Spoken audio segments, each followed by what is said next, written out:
Bangladesh country of the year 2024కి నిజం చెప్పాలంటే ఇది జోక్ ఆఫ్ ది ఇయర్ అని మనం సింపుల్గా అనుకోవచ్చు. కానీ ఇది డిక్లేర్ చేసింది ఎవరో తెలుసా? ది ఎకానమిస్ట్, యుఎస్లో ప్రముఖ న్యూస్ పేపర్ ఇది. సో ఎందుకు ఏ బేసిస్ మీద వీళ్ళు ఈ ట్యాగ్ని ఇచ్చారంట ఈ కంట్రీకి అని అంటే, నిజం చెప్పాలంటే వాళ్ళ గ్రోత్ని చూసారంట, ఎంత బాగా ఈ కంట్రీ పర్ఫార్మెన్స్ ఇచ్చింది అని చెప్పేసి. నిజం చెప్పాలంటే ఇది జోక్ ఆఫ్ ది ఇయర్. నేను మాత్రమే కాదు, చాలామంది ఎకనామిస్టులు చెప్తున్నారు అండ్ చాలామంది పీపుల్ కూడా అంటున్నారు సోషల్ మీడియాలో.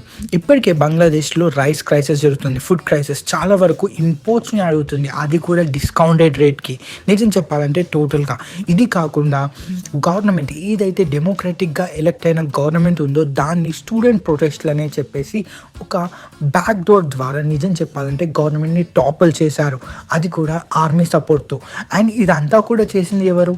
చాలామందికి ఇప్పటికే అట్లీస్ట్ థియరీస్ అయితే ఉన్నాయి, యూఎస్ అండ్ యూకే అని చెప్పేసి. ఎందుకంటే వాళ్ళిద్దరి కంట్రీలకి షేక్ హసీనా అంటే అస్సలు ఇష్టం లేదు.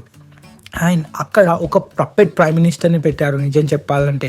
అది కూడా తను యూఎస్కి వెళ్ళినప్పుడు జో బైడెన్ ఒక రేంజ్ వెల్కమ్ ఇచ్చారు. సో దీంతో మనకు అర్థమవుతుంది, ఎక్కడైనా వరల్డ్లో గవర్నమెంట్ స్టాపుల్ అయితే యూఎస్ డెమోక్రసీని సేవ్ చేయాలి అని చెప్పేసి అనే గవర్నమెంట్ ఒక ఎస్టాబ్లిష్డ్ డెమోక్రటిక్ గవర్నమెంట్ని టాపుల్ చేసి ఒక వ్యక్తి కూర్చుంటే తనకి సపోర్ట్ చేసింది. అంటే ఇది కరెక్ట్గా యుఎస్ ప్లానే అని చెప్పేసి సింపుల్గా అర్థమవుతుంది. అండ్ ఆ పప్పెట్ ప్రైమ్ మినిస్టర్ని కాపాడుకోవడానికి నరేటివ్ బిల్డింగ్ చేస్తున్నారు ఇప్పుడు కావాలని చెప్పేసి. అంటే ఇన్ని జరిగిన తర్వాత కూడా బంగ్లాదేశ్ ఇంకా కరెక్ట్గానే ఉంది. అండ్ ఏదైతే జరిగిందో ఇది మొత్తం కూడా గుడ్ డేస్కి ఆరంభం అని చెప్పడానికి ఒక నరేటివ్ బిల్డింగ్ చేస్తున్నారు యుఎస్ వెస్టర్న్ మీడియా.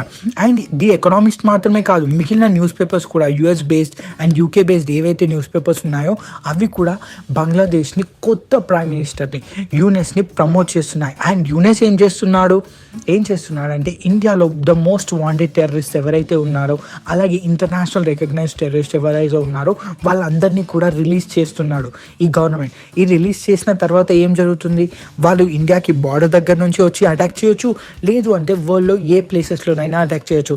ఇంతకుముందు ఇండియా ఎప్పుడైనా సరే టెర్రరిజం గురించి ఫారంలో, ఎక్కడైనా ఇంటర్నేషనల్ ఫారంలో చెప్తే అస్సలు పట్టించుకోలేదు. కానీ యూకే, ఫ్రాన్స్, జర్మనీ ఏవైతే ఉన్నాయో, యుఎస్, ఇవన్నీ వాళ్ళకి సొంత టెర్రరిజం ఎలా ఉంటుందో అని చెప్పేసి టేస్ట్ చేసినప్పుడు అప్పుడు వాళ్ళు టెర్రరిజం అనేది కరెక్ట్ కాదు అని చెప్పేసి అప్పుడు ఫైట్ చేయడం మొదలుపెట్టారు. అప్పుడు ఇండియాని అర్థం చేసుకోవడం మొదలుపెట్టారు.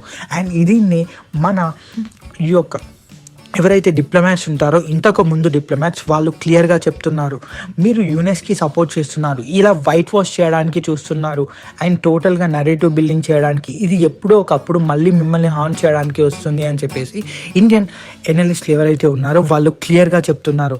అండ్ ఇక్కడ బంగ్లాదేశ్ ఇప్పటికే చాలా ఎక్కువగా క్రిపుల్లో ఉంది. వాళ్ళ ఎకానమీ అయినా సరే, ప్లస్ వాళ్ళ ఫుడ్ సెక్యూరిటీ అయినా సరే, లేదంటే వాళ్ళ ఎఫ్డిఐస్ అయినా సరే చాలా ఎక్కువగా క్రంబుల్ అవుతుంది. ఇలాంటి టైంలో వీళ్ళు the country of the year అనే టైటిల్ని ఇవ్వడం నిజం చెప్పాలంటే ఒక హిపోక్రసీ నిజంగా.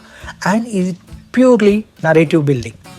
కానీ దీంతో మనకి ఇంకొకటి అర్థమవుతుంది, యుఎస్ నుంచి లేదంటే యూకే నుంచి, వెస్ట్ నుంచి వచ్చిన చాలా వరకు ఏవైతే రిపోర్ట్స్ ఉంటాయో అవి ఎంత బయాస్డ్ ఉంటాయో అండ్ ఎంత పొలిటికల్ నరేటివ్ని బిల్డ్ చేయడానికి ఉంటాయో మనకు దీంతో ఎగ్జాంపుల్గా అర్థమైపోయింది.